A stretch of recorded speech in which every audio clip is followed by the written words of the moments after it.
Assalamualaikum warahmatullahi wabarakatuh. Shalom, Om Swastiastu, Namo Buddhaya.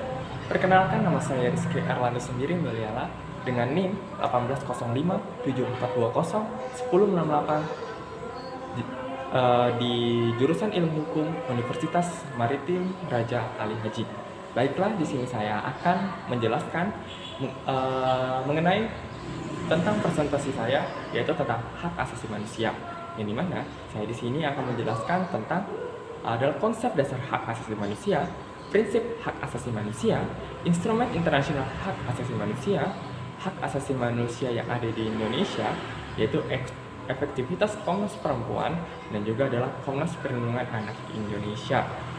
Nah, di sini saya akan mempersingkat mengenai apa aja sih yang akan saya bahas mengenai tentang atau yang ingin kepo mengenai tentang hak asasi manusia.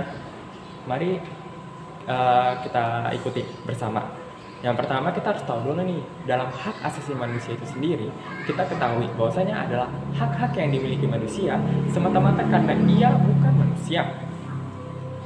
Dan juga karena juga umat manusia memilikinya bukan karena diberikan kepadanya, dan juga bukan juga diberikan dari masyarakat atau berdasarkan hukum positif, melainkan yaitu semata-mata berdasarkan martabatnya, yaitu sebagai manusia. Bahwasanya manusia juga sudah mempunyai hak dari ia lahir, atau di dalam kandungan pun dia sudah mempunyai hak untuk hidup, seperti itu. Dan kita ketahui bersama nih bahwasanya di dalam pada saat ini juga kita harus ketahui bahwasanya dalam hak asasi manusia itu juga mempunyai prinsip-prinsip, yang dimana kita ketahui yang pertama adalah prinsip kesetaraan, yang dimana kita ketahui adalah ide yang meletakkan semua orang terlahir bebas dan memiliki kesetaraan dalam hak asasi manusia. Apa sih maksudnya? Yang dimana bahwasanya semua orang yang terlahir ke dunia ini yaitu adalah bukan semata-mata dia tidak mempunyai hak untuk menjalankan kehidupannya, tapi dia adalah sama-sama, yaitu adalah sederajat dengan kita manusia yang hidup saat ini juga. Yang kedua adalah prinsip diskriminasi, yang dimana prinsip diskriminasi ini terbagi menjadi dua, teman-teman.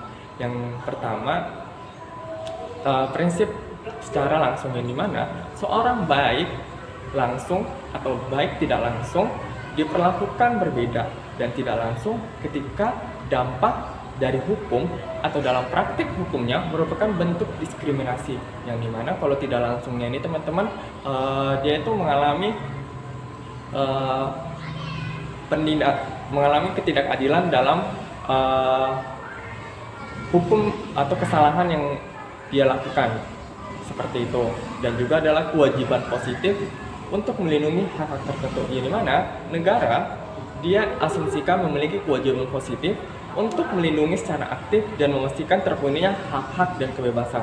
Bahwasanya negara juga harus melindungi rakyat-rakyatnya, di negara manapun harus melindungi rakyat-rakyatnya, teman-teman. Karena bahwasanya juga mereka juga mempunyai hak yang sama di dalam kehidupan ini, teman-teman. Dan juga saya akan menjelaskan bahwasanya instrumen atau apa sih yang sudah ada yang dibentuk oleh dunia dalam hak asasi manusia. Yang pertama adalah Deklarasi Universal Hak Asasi Manusia atau DUHAM. Yang kedua adalah Konferensi Internasional tentang Hak Sipil dan Politik. Yang ini mengenai biasanya tentang bagaimana masyarakat mempunyai kebebasan dalam mengaspirasikan pemilihan, contohnya pemilihan di presiden atau pemilihan anggota parlemen yang mereka rasa dapat mengaspirasi aspirasi mereka. Yang kedua adalah Konvensi Internasional tentang Hak Ekonomi, Sosial, dan Budaya. Bahwasanya semua di dunia ini yang dimana semua negara ini mempunyai hak yang sama dalam menjalankan ekonominya, dalam mempertahankan budayanya, dan juga dalam menjalankan kehidupan sosial juga yang ada di masyarakat. Dan juga kita ketahui bersama bahwasanya hak asasi manusia juga sudah ada di Indonesia, yang dimana sudah dibentuk nih di dalam Undang-Undang Nomor 39 Tahun 99 tentang hak asasi manusia. Yang di situ dimuatkan yaitu tentang hak sipil, politik, ekonomi, sosial, dan budaya. Dan juga dalam hak asasi manusia yang ada di Indonesia juga kita mengenai yang namanya dengan norma, yang dimana norma tersebut tertuang di dalam pasal 75 dan juga di pasal 99, yang dimana mengatur tentang kewenangan, fungsi, keanggotaan, serta struktur kelembagaan Komisi Nasional Hak Asasi Manusia yang dibentuklah pada saat itu tentang hak asasi manusia di Indonesia. Karena kita ketahui bahwasanya hak asasi manusia di Indonesia ini sangat penting, karena di dalam hak asasi manusia di Indonesia ini banyak sekali pelanggaran-pelanggaran yang belum bisa diselesaikan oleh pemerintah. Makanya dibentuklah hak asasi atau komite hak asasi manusia itu sendiri.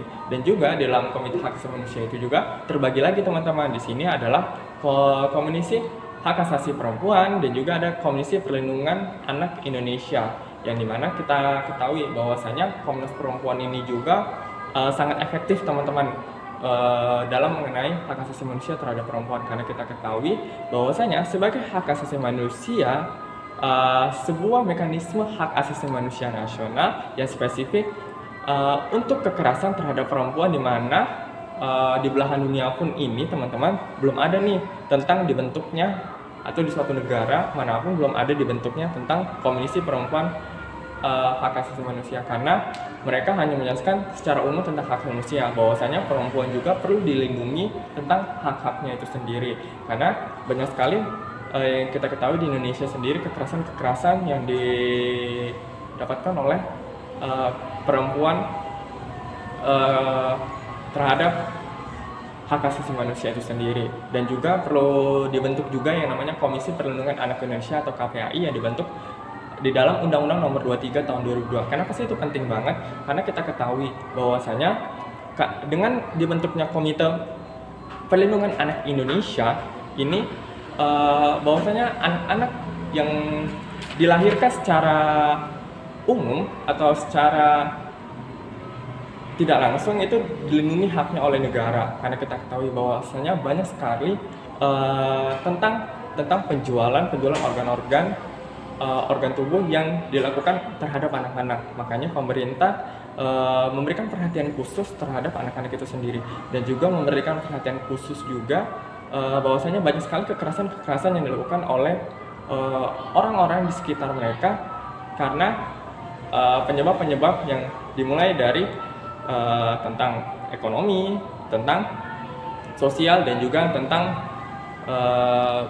bahwasanya mereka tidak ingin itu, pemerintah juga tidak ingin bahwasanya anak-anak di Indonesia mengalami kekerasan tersebut. Makanya dibentuklah itu. Dan juga menurut saya tentang hak asasi manusia ini juga ada satu kasus yang dimana kita ketahui, yaitu tentang bahwasanya seorang siswa di satu daerah yang dimana disuruh oleh sekolahnya untuk siswa yang non muslim disuruh oleh sekolah atau kepala sekolahnya untuk memakai jilbab. Bahwasanya ini sangat ditentang, karena apalagi sekolah yang ditempatinya itu adalah sekolah negeri teman-teman, atau sekolah umum. Bahwasanya jika kita ketahui bersama di dalam peraturan pendidikan, bahwasanya sekolah negeri itu bukan semata-mata hanya dilandaskan untuk satu agama saja teman-teman. Bahwasanya semua sekolah, namanya sekolah umum teman-teman, yaitu ada sekolah yang dimana sekolahnya itu berarti semua agama, ras ataupun suku bisa masuk terhadap sekolah tersebut, mempunyai hak yang sama. Makanya di sini sangat disayangkan bahwasanya pemerintah perlu menindak tegas oknum di sekolah tersebut karena memaksa untuk siswanya memakai jilbab, karena bahwasanya sekolah tersebut bukan sekolah agama teman-teman, bukan sekolah berlandaskan keagamaan. Yang kita ketahui bahwasanya sekolahnya sekolah negeri. Dan juga bahwasanya perlu kita ketahui di sini pemerintah juga perlu menindak tegas atau perlu memberikan juga edukasi terhadap masyarakat tentang hak asasi manusia. karena kita ketahui bahwasanya di zaman sekarang ini banyak sekali kekerasan-kekerasan atau hak-hak yang sudah lagi tidak tersampaikan atau dilakukan oleh masyarakat itu sendiri. Perlu ada yang namanya kerjasama antara pemerintah dan masyarakat dalam menjalankan hak asasi manusia di Indonesia. Demikianlah tentang presentasi saya mengenai tentang hak asasi manusia. Mohon maaf jika ada salah-salah kata dalam menjelaskan hak asasi manusia. Maka saya undur diri. Assalamualaikum warahmatullahi wabarakatuh. Shalom, Om Swastiastu, Namo Buddhaya.